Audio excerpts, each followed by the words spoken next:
Ya, kita akan membahas tentang perilaku produsen ya. Ini karena ekonomi mikro itu berbicara tentang bagaimana dari mulai tingkat rumah tangga kemudian sampai terkait dengan pemerintah dan kembali lagi bagaimana barang dan jasa itu berputar antara pemerintah, rumah tangga dan industri ya. Itu batasannya untuk ekonomi mikro ya. Kalau nanti kita ketika belajar ekonomi makro, maka yang jadi batasan itu adalah kebijakan-kebijakan pemerintah, baik itu secara moneter dan fiskal ya. Nah, itu yang akan kita pelajari. Bagaimana juga untuk mengendalikan nilai tukar seperti itu, karena semua terkait dengan kebijakan moneter. Apakah Pak kebijakan di ekonomi mikro itu membutuhkan nggak kebijakan fiskal dan moneter? Ya, jelas sangat dibutuhkan juga, tetapi untuk dampak secara global itu lebih membutuhkan fiskal dan moneter gitu ya. Tapi kalau di mikro kita ruang lingkupnya adalah industri, rumah tangga dan pemerintah ya. Jadi bagaimana barang dan jasa itu bisa terkendali. Nah, kalau yang kemarin mungkin kita sudah belajar mengenai bagaimana adanya permintaan penawaran ya. Permintaan penawaran itu berarti masih ruang lingkupnya antara ya rumah tangga dengan produsen ya. Nah, ini juga kita masih masih terkait ya. Kalau kita kemarin membahas tentang permintaan penawaran berarti kita imbang ya bagaimana antara sifat-sifat produsen dan bagaimana antara sifat-sifat konsumen ya. Nah, dengan menggunakan elastisitas dan sebagainya. Tetapi sekarang kita akan lihat nih khusus di perilaku produsen. Nah, yang kaitannya dengan apa? Teori produksi dan biaya produksi. Nah, otomatis setiap produsen ini berarti penjual ya atau yang memproduksi kan. Tujuan mereka adalah mereka bisa memaksimalkan profit, itu sudah pasti ya. Setiap produsen, setiap penjual pasti tujuan akhirnya adalah untuk memaksimalkan profit. Nah, bagaimana dengan memaksimalkan profit itu? Otomatis yang harus mereka kendalikan adalah costing. Mungkin Anda sudah belajar juga dulu ya di akuntansi biaya ya. Nah, costing itu yang harus dikendalikan supaya dengan biaya yang semurah mungkin tetapi bisa mendapatkan hasil yang maksimal, gitu kan? Nah, kita lihat ya, sebetulnya skema proses produksi itu seperti apa. Nah, kita lihat di sini, eh dimulai dari input. Input ini berarti bahan baku ya. Kemudian ada pengolahan atau aktivitas produksi dan menghasilkan output. Nah, ini mungkin yang kita sebut dengan produksi ya. Nah, tujuannya adalah perusahaan itu dapat memaksimalkan sumber daya berupa tenaga kerja, berupa outputnya penjualan dan memaksimalkan growth atau pertumbuhan. Ya, ini pasti tujuan perusahaan karena profit akan bisa dicapai kalau mereka bisa memaksimalkan semua sumber daya yang ada di dalam perusahaan. Sumber daya itu bisa berupa modal, bisa berupa human resource, ya, bisa berupa mesin, bisa berupa strategi. Nah, itu semua adalah sumber daya perusahaan, ya. Nah, kalau kita fokus di produksi lebih spesifiknya, maka kita melihat produksi ini ada beberapa ya. Ada produksi yang perusahaan-perusahaan itu mereka memproduksi by order, artinya mereka hanya memproduksi ketika ada pesanan seperti itu. Atau produksi yang sifatnya massal ya, massal yang sifatnya biasanya untuk kebutuhan-kebutuhan atau untuk produksi yang sifatnya punya kebutuhan yang stagnan ya.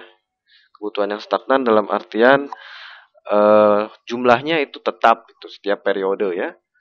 Nah, kemudian ada yang sifatnya massal tapi fleksibel ya.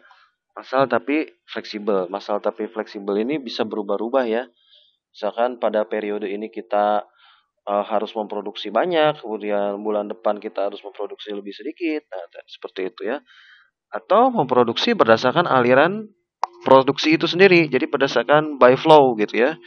Jadi kita biasanya kalau yang by flow ini memang kita memproduksi bukan bahan jadi, tetapi bahan yang setengah jadi yang harus kita oper lagi ke bagian finishing ya. Jadi kita hanya sebagai semi manufaktur saja seperti itu ya. Nah, ini tadi yang seperti saya katakan bahwa ujung pangkalnya itu nanti semua kita harus memaksimalkan fungsi produksi. Nah, fungsi produksi itu sebetulnya ini banyak ya, komponen produksi kemarin kita sudah singgung banyak ya di awal pertemuan ya. Nah, tapi yang paling terkait dengan produksi itu adalah ini K. K ini adalah kapital dan L. L itu adalah labor atau tenaga kerja. Ya, jadi yang paling terkait di dalamnya adalah modal dan tenaga kerja gitu. Ya, karena ke ruang lingkup kita lebih spesifikkan sekarang tentang produksinya saja. Seperti itu. Oke, ada yang menganggap bahwa produksi itu dipengaruhi oleh hanya jumlah tenaga kerja, dan ada juga yang menganggap bahwa produksi itu ditentukan juga oleh kapital dan tenaga kerja seperti itu. Ya. Untuk jangka pendek ya, fungsi produksi ini menunjukkan hubungan antara output yang dihasilkan dengan berbagai macam input. Ya, jadi output kita itu pasti akan sama atau istilahnya ya, sorry, saya cek dulu apa masih online ya. Nah, istilahnya akan seimbang, berapa jumlah input dan output itu pasti harus sama dengan ya, atau berbanding lurus seperti itu ya. Nah, produksi yang menggunakan dua jenis input ya, yaitu input tetap, kapital, dan input variabel. Jadi kita harus tahu di dalam input itu ada dua ya, input yang berupa modal dan input yang berupa variabel. Mengapa dikatakan variabel? Karena dia sifatnya bisa berubah-ubah. Berubah-ubah mengapa? Karena kita bisa menyesuaikan dengan tingkat produksi yang kita inginkan.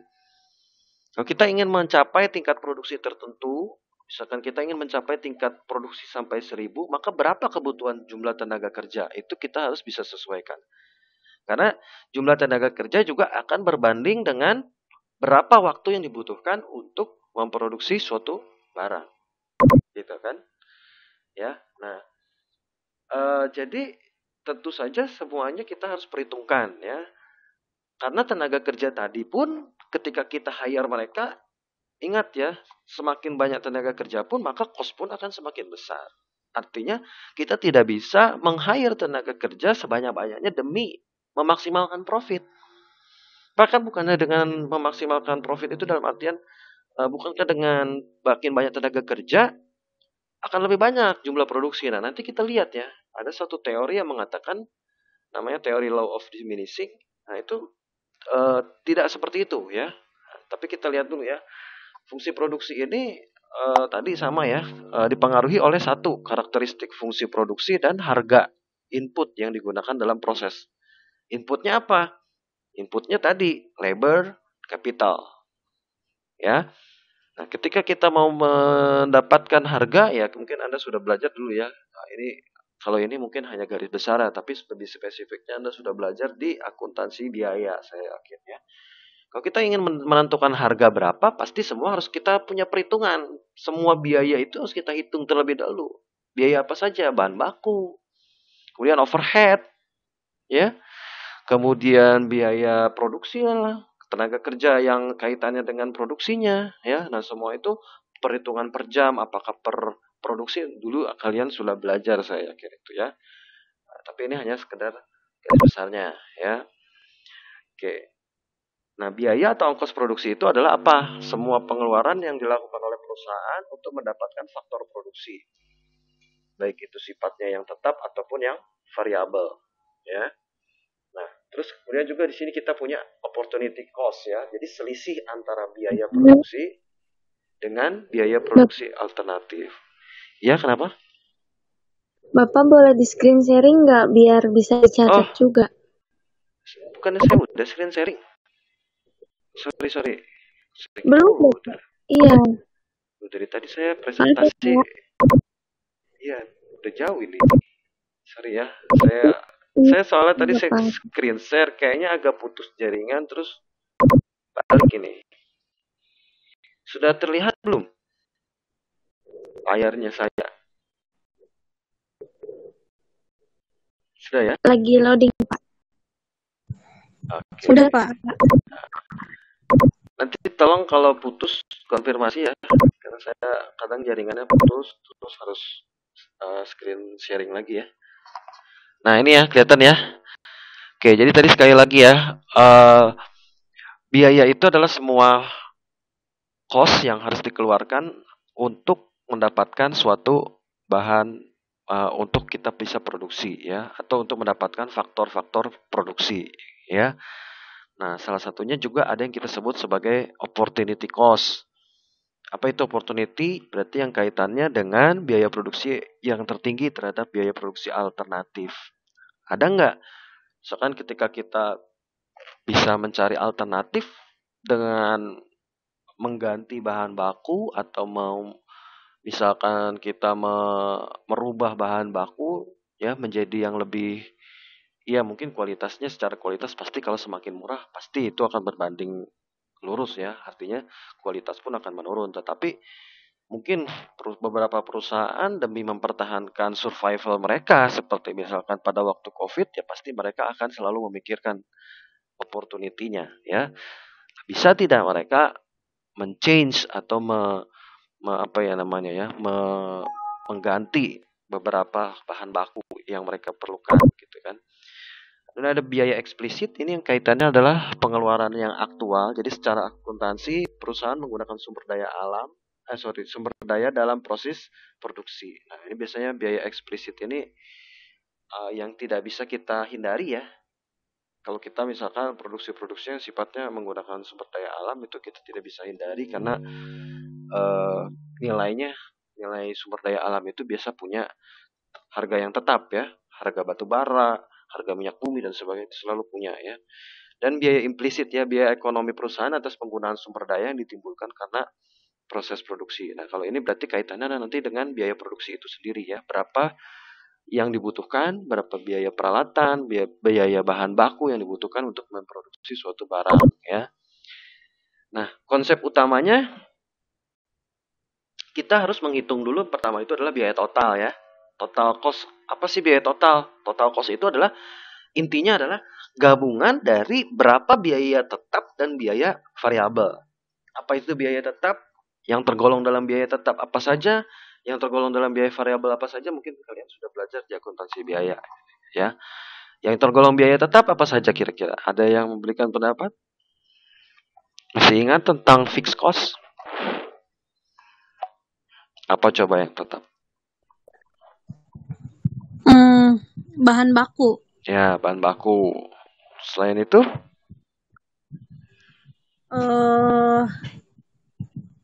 Upah tenaga kerja langsung. Nah, betul. Upah tenaga kerja langsung ya, yang sifatnya kaitan dengan produksi misalkan, atau overhead yang mungkin mereka sudah tetap ya.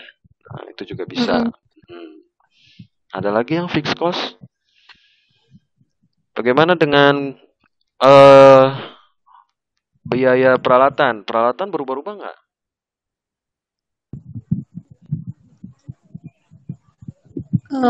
Kalau menurut Jihan mah enggak sih Pak.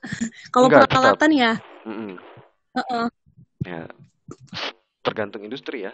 Tergantung industri. Ada beberapa yang peralatannya tergolong dalam fixed cost, ada beberapa yang tergolong dalam variabel. Tapi konsepnya paham ya. Fixed cost itu berarti biaya yang tetap. Nah, kenapa disebut tetap? Karena mungkin besarannya sekalipun itu ada perubahan tidak signifikan gitu kan. Lalu apa variabel? Berarti yang berubah-ubah. Contohnya apa? Kira-kira berubah-ubah. Ya pasti banyak ya biaya yang sifatnya yang bisa berubah-ubah itu ya mungkin peralatan untuk beberapa industri tertentu karena memang mereka harus menyesuaikan dengan tingkat produksi itu ya. Atau juga mungkin tenaga kerja yang tidak tetap ya, buruh kontrak ya mungkin sebagainya. Nah itu kan biasanya akan berubah-ubah mengikuti jam produksi mereka. Nah itu semua adalah biaya yang sifatnya variabel. Nah total cost itu adalah keseluruhan biaya ya. Jadi sebelumnya kita harus tahu dulu ada biaya apa saja sih. Satu biaya total, biaya tetap, biaya variabel, biaya rata-rata. Mungkin Anda sudah tahu ya, biaya rata-rata berarti rata-rata antara biaya tetap dan biaya variabel dan biaya marginal. Nah, biaya marginal ini berarti apa? Sigmanya ya. Sigmanya. Jadi sigma itu selisih antara biaya tetap dan biaya variabel yang kemudian nanti kita selisihnya berapa gitu kan. Nanti kita coba lihat berikutnya. Nah, ini biaya tetap ya dan biaya variabel. Jadi konsepnya kalau biaya tidak berubah mau berapa banyak pun dia tetap gitu ya, mau turun pun dia tetap gitu ya. Nah, kemudian kalau biaya variabel berarti sifatnya adalah mengikuti perubahan produk gitu ya. Oke. Nah, ini selain dari biaya total, ini yang kita nanti akan hitung, ya. Ada apa saja? Satu, TFC, total fixed cost, total biaya tetap kalau dalam bahasa Indonesianya. Itu apa? Keseluruhan biaya yang dikeluarkan untuk memperoleh faktor yang tidak dapat diubah lagi jumlahnya. Jadi misalkan untuk tenaga kerja yang tetap itu biasanya kita sudah masukkan sebagai TFC ya, atau total biaya tetap. Kenapa? Karena kita tidak mungkin merubah-rubah eh, jumlah ya. Kita merencanakan setiap kebutuhan tenaga kerja khususnya untuk yang tetap itu sudah terencana ya, tidak kita sembarangan prediksi gitu kan. Terus berikutnya ada total variable cost, ini berarti yang kaitannya dengan seluruh biaya yang sifatnya bisa berubah-ubah ya, yang bisa menyesuaikan ya.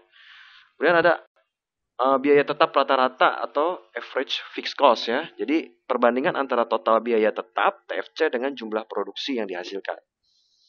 Ya, total biaya tetap dengan produksi yang dihasilkan ya, atau Q dalam simbolnya Q. Q ini adalah quantity ya, jumlah yang dihasilkan. Selanjutnya ada biaya variabel atau AFC dengan perbandingan total biaya TFC dengan jumlah produksi yang dihasilkan Q ya. Nanti kita lihat ya satu-satu rumusnya. Nah, ini hanya pengertiannya dulu. Kemudian ada biaya total rata-rata, ini adalah average cost, yaitu perbandingan antara total cost untuk memproduksi sejumlah barang dengan jumlah produksi yang dihasilkan. Dan marginal cost ini adalah selisih nanti ya antara perbandingan kenaikan ongkos produksi total dengan kenaikan jumlah produksi yang dihasilkan. Jadi untuk lebih jelas Anda bisa baca kembali ya dan pahami satu-satu dulu ini tentang beberapa biaya ini ya. Karena nanti kita akan ada perhitungannya setiap biaya ini. Nah, sebelumnya ada suatu teori yang disebut dengan teori law of diminishing. Jadi disebut teori law of diminishing return itu apa? Hukum pertumbuhan hasil yang semakin menurun. Nah, maksudnya apa ya, Pak? Nah, di sini dia berkata bahwa apabila faktor produksi variabel dapat diubah, nah, pada mulanya produksi total akan semakin banyak. Tetapi sudah ketika dia mencapai tingkat tertentu, pertambahan produksi semakin berkurang dan akhirnya bisa menjadi negatif. Nah, apa itu contohnya? Mungkin saya berikan contoh seperti ini. Jika suatu perusahaan industri, contohnya industri handphone lah, ya, dia ingin memproduksi sebanyak-banyaknya. Nah, pada waktu misalkan dia memproduksi 1000, jumlah tenaga kerja yang dibutuhkan adalah harusnya 50. Nah, ketika dia menambah 50, mungkin yang bisa diproduksi menambah misalkan contoh jadi 60. Nah, apakah ia bisa memproduksi 2 kali lipatnya? Tidak. Kenapa? Karena pasti jumlah produksinya sekalipun dia menambah, untuk jumlah produksi tetap bertambah karena memang jumlah tenaga kerja pun bertambah ya. Tetapi secara jumlah produksi mereka pasti akan berkurang jumlah produksinya. Sekalipun kita tambah, tetapi tingkat kenaikannya tidak semakin banyak. Ya, nah itu yang kita lihat dari selisih dari kenaikan jumlah produksi itu. Yang sebetulnya kalau kita akan terus tambah, tenaga kerja akan terus kita tambah pun, ya, tingkat kenaikannya tidak akan semakin signifikan. Sampai kalau kita lihat pada titik tertentu, nah itulah kita punya satu titik namanya diminishing, titik diminishing return. Artinya apa? Ada suatu titik yang menunjukkan bahwa disitulah maksimal sebetulnya harusnya faktor produksi variabel itu ada.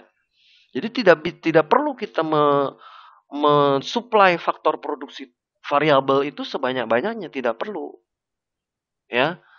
Kita hanya perlu untuk menentukan suatu tingkat di mana faktor produksi variabel ini dianggap efisien dan efektif untuk memproduksi barang. Gitu.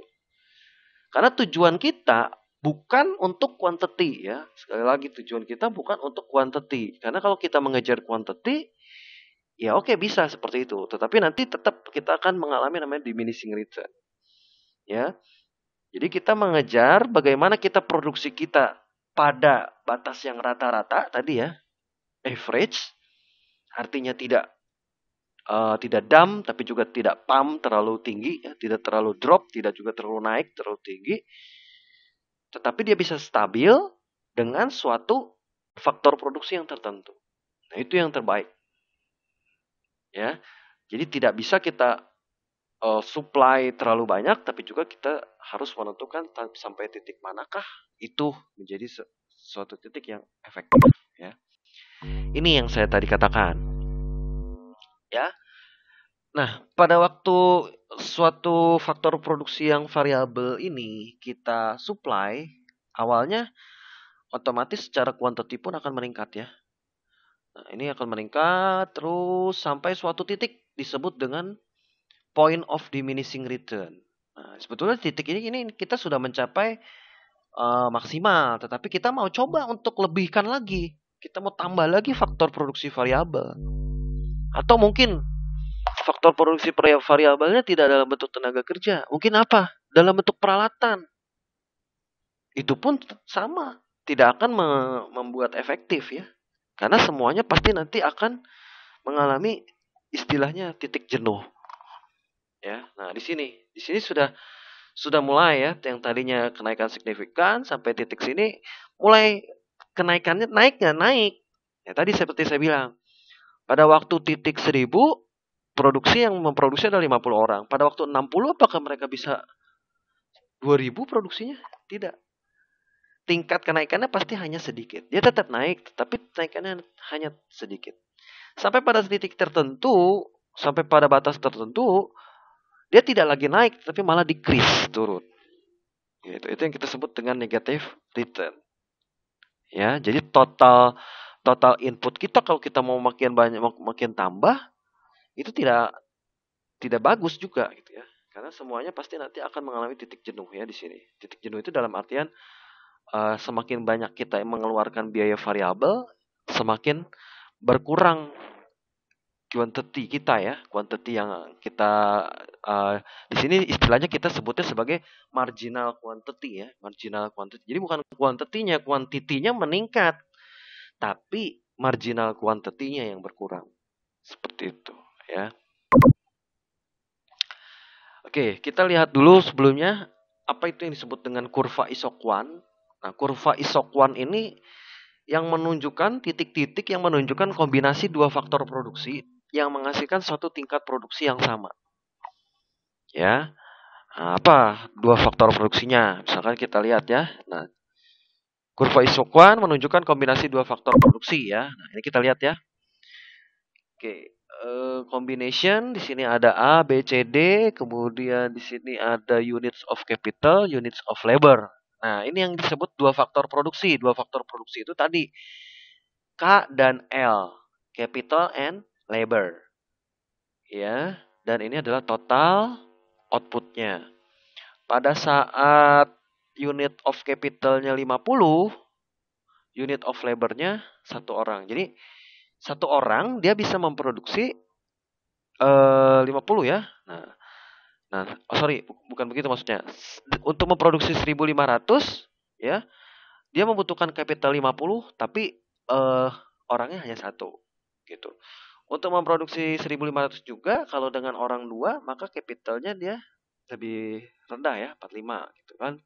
Nah, demikian ini lebih turun. Nah, jadi kalau kita gambarkan secara kurva maka nanti dia akan seperti ini. Nah, pengertiannya seperti apa? Coba kita lihat dulu ya. Nah, ini kan kita lihat nih, ada titik 0, kemudian ada jarak antara 0 dengan kurvanya. Nah, pengertiannya apa? Kurvanya itu semakin dia condong, semakin tinggi menjauhi titik 0, semakin total produksi semakin tinggi. Jadi, semakin dari dia jauh dari 0 ini, itu artinya tingkat produksi semakin banyak. Begitu ya. Semakin dia jauh dari tingkat 0 ini, maka tingkat produksinya semakin banyak. Nah, itu yang disebut dengan kurva Isoquant. Jadi bentuknya dia akan seperti ini ya. Kalau kita bikin secara kurva kan kita lihat ya. Kita pasangkan di sini misalkan 50, di sini misalkan 1 ya. Kemudian di sini ada 2, di sini 45, kemudian di sini. Nah, kita bikin kurva nanti dia akan jadinya seperti ini. Ya, ini hanya gambaran kecilnya saja ya. Gitu.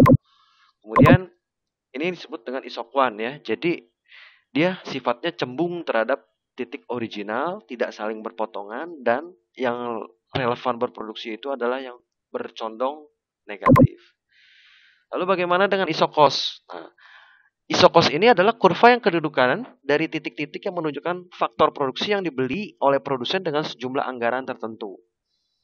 Nah, kombinasi menggunakan ciri-ciri kurva isokos sama dengan budget line atau kurva garis anggaran yang terdapat dalam teori perilaku konsumen. Kurva isokos menunjukkan kombinasi dua faktor produksi dengan biaya yang sama. Nah, jadi kalau ini kita lihat ya, kalau tadi kita mengkombinasikan antara dua faktor, kalau sekarang kita mengkombinasikan antara dua biaya yang sama ya, dengan biaya 150 dan biaya 100 ya. Ini total expenditure atau total hasil produksinya ya pada waktu 8 mungkin ini 8 labor ya, 8 pekerja, maka total expenditure-nya sama ya.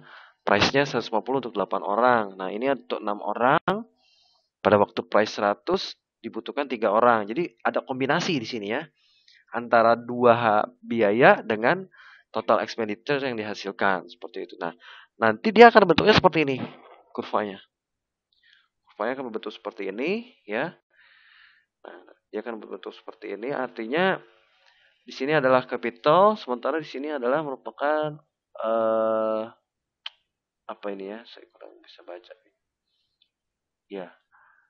Nanti bisa dilihat kembali ya untuk ininya. Nah, di sini adalah labor ya, jumlah tenaga kerja ya, gitu. Jadi akan ada satu titik yang menghubungkan antara kapital dengan labor ya.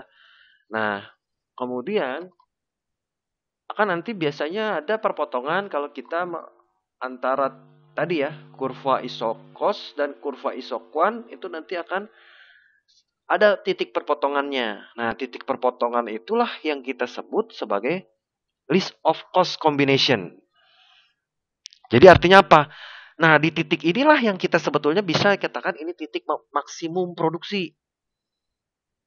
Jadi lewat dari sini juga sebetulnya kurang bagus, kurang dari ini pun kurang bagus gitu. Ya, jadi pada titik ini sebetulnya ini titik maksimal produksi. Jadi berapa tenaga kerja yang dibutuhkan, baik itu secara kurva isokwan isokos itu bisa kita prediksi dengan menggunakan ini ya, keseimbangan produsen. Seperti itu. Nah, kemudian ini tadi ya, ini adalah konsep biaya yang tadi saya sudah jelaskan sedikit ya tentang biaya tetap. Contohnya apa saja, misalkan gaji tenaga keamanan, honor tenaga kebersihan, biaya listrik kantor, artinya yang tetap ya, total fixed cost. Nah, ini total cost dan total variabel. Nah, ini adalah rumusnya. Ya. Untuk mencari total cost, maka kita harus mencari dengan berapa fixed cost dan variable cost. Saya yakin ini sudah ya di akuntansi biaya. Dan untuk jangka panjang, total cost, kalau jangka pendek kita harus menambahkan ya. Karena kita tidak bisa menghilangkan faktor fixed cost-nya. Kalau untuk jangka panjang, mungkin fixed cost-nya sudah tertutup sama profit. Itulah mengapa pada sistem yang jangka panjang biasanya dia akan hanya memperhitungkan variable cost saja. Gitu. Karena variable cost ini yang biasanya signifikan. Tapi fixed cost-nya sudah tertutup dengan profit. Gitu biasanya. Oke. Selanjutnya di sini kita ada biaya berubah total atau total variable cost ya, ini yang berubah-ubah ya, bisa tenaga kerja bagian produksi, bahan baku, listrik pabrik dan sebagainya. Kemudian di sini kita ada biaya total. Biaya total ini keseluruhan biaya rata-rata berarti tadi ya antara jumlah biaya produksi dan yang dikeluarkan setiap produk, dan biaya marginal ini adalah selisih dari pertambahan satu unit produk. Rumusnya seperti apa? Ini rumusnya. Untuk mencari AFC, kita tinggal membagi antara TFC dengan Q. Q ini adalah quantity. Nanti kita lihat contohnya. Biaya variabel rata-rata itu AFC, itu TFC per Q ya. Total variable cost per quantity. Biaya total rata-rata ini adalah total cost per Q ya. Biaya marginal ini adalah sigma. Total cost dengan sigma Q. Berarti selisih ya. Nanti kita lihat pada contohnya ya. Nah, ini contohnya ya. Coba kita lihat dulu ya. Jadi biasanya di dalam soal sudah diberitahukan berapa jumlah tenaga kerja. Ya, di sini ada jumlah tenaga kerja. Di sini ada jumlah produksi yang dihasilkan ya. Kemudian di sini ada total fixed cost-nya dan berapa total variable cost. Kalau fixed cost sama, variable cost berubah-ubah. Untuk mencari TC-nya berarti gampang, kita tinggal jumlahkan saja divisi dengan total fixed cost dengan total variable cost. Seperti itu. Nah, untuk mencari AFC atau average fixed cost ya, itu berarti kita dengan menggunakan total fixed cost per key ya. Jadi total fixed cost per quantity, 50.000 per 1, 50.000 per 3, 50.000 per 6, 50.000 per 10, 50.000 per 15. Selanjutnya untuk mencari AFC variable cost berarti TFC total variable cost per key ya. So misalkan di sini 100.000 per 1, 150.000 per 3, 150.000 per 6, 200.000 per 6, 250.000 per 10, 300.000 per 15. Untuk mencari AC berarti kita total cost per key. Jadi 50.000 per 0, 100.000 per 1, 150.000 per 3, 200.000 per 6 ya. Nah, itu. MC berarti adalah sigma. Nah, apa maksudnya sigma? Nah, coba kita lihat ya contoh yang bawah nih. Sigma TC per sigma Q ya. Kita lihat ya sigma TC ya, TC. Selisih antara 300 dengan 250 ini adalah 50. Nah, lalu kita dengan sigma Q, selisih antara 10 dengan 15 ini adalah 5. Berarti tadi 50.000 per 5, jadi 10.000. Sama ini pun begitu ya, cara perhitungannya 250 dengan 200 berarti 50, 10 dan 6 berarti 4, jadi 12.500 kita bagi. Seperti itu. Nah, sebetulnya ini bisa kita bikin jadi suatu kurva juga ya.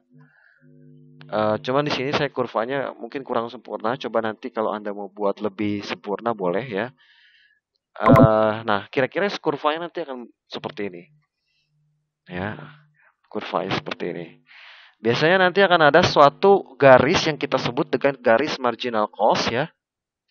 Nah, kalau kita menggunakan konsep biaya, garis marginal cost inilah yang merupakan keseimbangan produsennya. Jadi kita bisa melalui dua cara ya, bisa melalui biaya, bisa melalui kurva isoquant dan isocost. Seperti itu ya.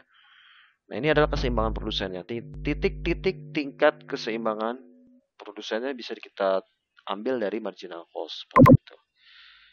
Nah, itu ya konsep tentang teori produsen yang kaitannya dengan biaya produksi dan teori produksi gitu. Oke, silahkan kalau misalkan ada yang mau ditanyakan atau ada yang mau didiskusikan silahkan.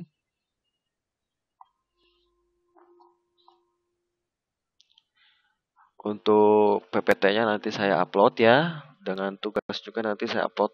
Ya, mohon maaf mungkin agak telat ya kalau untuk tugasnya karena ini saya mencoba untuk menyiapkan presentasinya dulu ya. Gitu. Silahkan ada yang mau ditanyakan mungkin.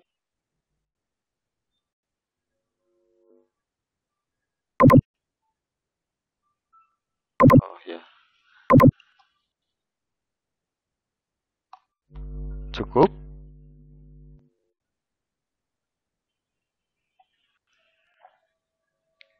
Oke ya.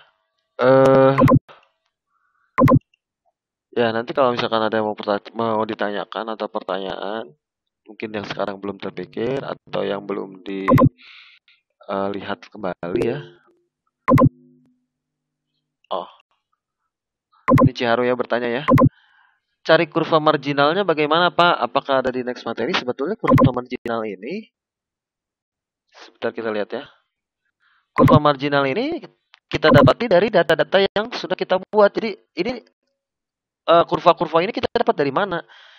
Ini dari menggabungkan yang ini ya. Intinya kita bikin apa namanya sebelah sini ini adalah sebentar ya, ini terlihat. Nah, di sini biasanya di sini adalah quantity ya, quantity. kemudian dengan tingkat produksi. Di sini kan quantity dengan tenaga kerja. Jadi sini quantity dengan tenaga kerja dan quantity ya. Nah, ini kita hubungkan nih. Ya, titik-titik ini ya. Satu dengan satunya berapa. Nah, ini kita bisa hubungkan, kemudian nanti akan membentuk suatu kurva seperti ini ya. Nah, mungkin ini bentuk kurvanya belum sempurna ya, karena saya belum coba untuk saya ubah ini menjadi sebuah kurva ya. Tapi kalau Anda mau coba silahkan ya nanti. Tapi untuk tugas kita sebetulnya tidak sampai ke sini, paling nanti hanya sampai biaya ini saja ya. Karena biaya ini wajib Anda harus bisa, karena ini adalah perhitungan bagaimana Anda menentukan suatu titik ya. Kalau mau Anda buat kurvanya itu lebih bagus lagi, berarti terlihat ya.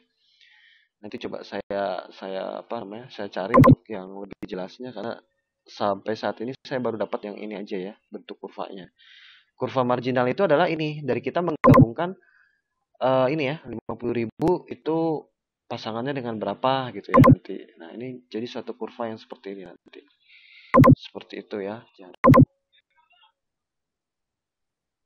Kalau untuk tugasnya mungkin sampai biaya saja ya, menentukan biaya. Jadi untuk kurvanya kita tidak perlu ya, sampai biayanya saja tadi. Gitu. Yang lain silahkan kalau ada yang mau ditanyakan.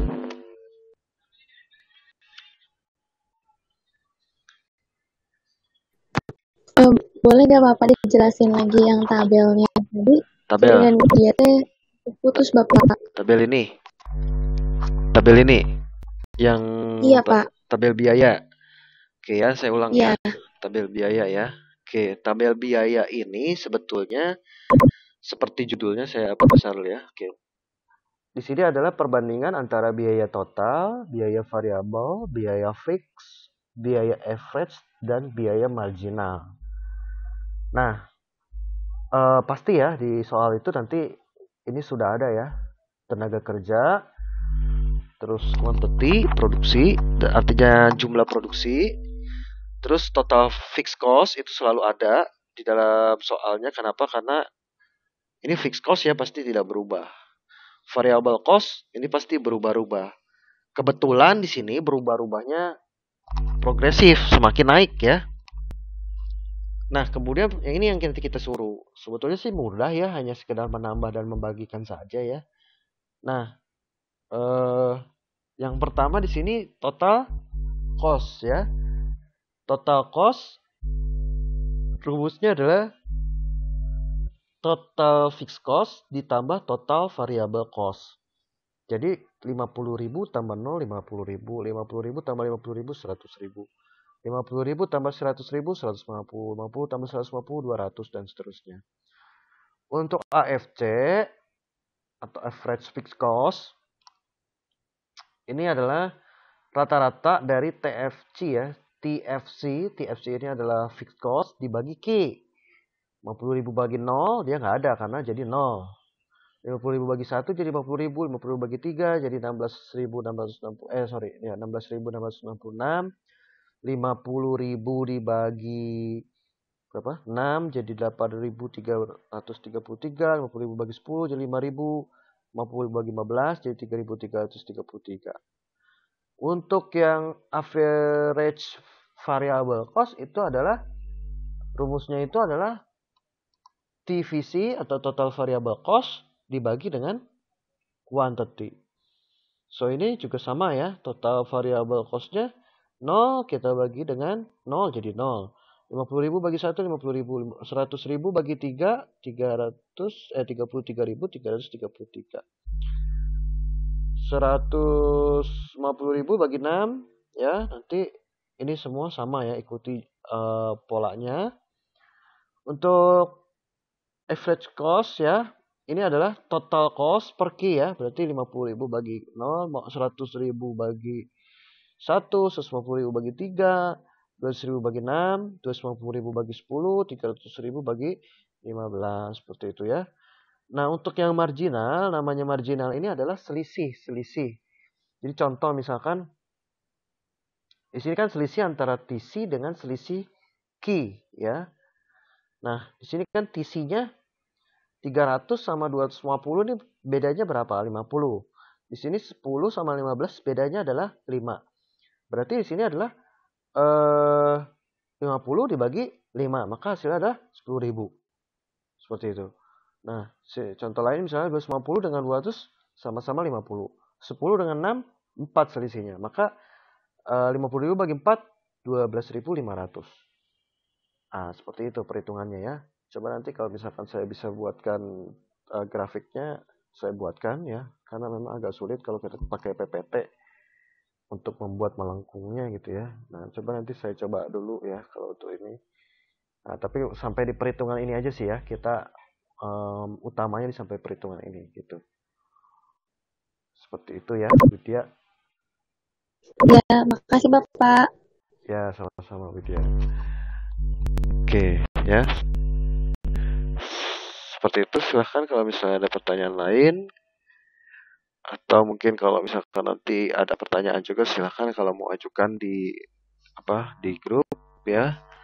Selain jam perkuliahan pun silahkan ya. Gitu. Seperti itu ya, mungkin nanti untuk minggu depan kita coba mulai di hari Selasa ya, karena hari Rabunya saya sebetulnya ada perkuliahan lain, tapi ini saya coba dahulukan karena saya kemarin udah janji ya dengan Jihan ya, ada perkuliahan untuk Google Meeting ya untuk materi ini. Jadi coba nanti setelah saya upload nanti dipelajari lagi saja untuk PPT-nya ya. Seperti itu ya semuanya. Ada komentar atau pertanyaan lain? Cukup? Ya. Sejauh ini cukup Bapak. Oke. Ya. Iya Bapak. Nanti silakan. Jelas menurut. Oke, kalau ada pertanyaan silakan bisa diajukan melalui Google Classroom aja ya.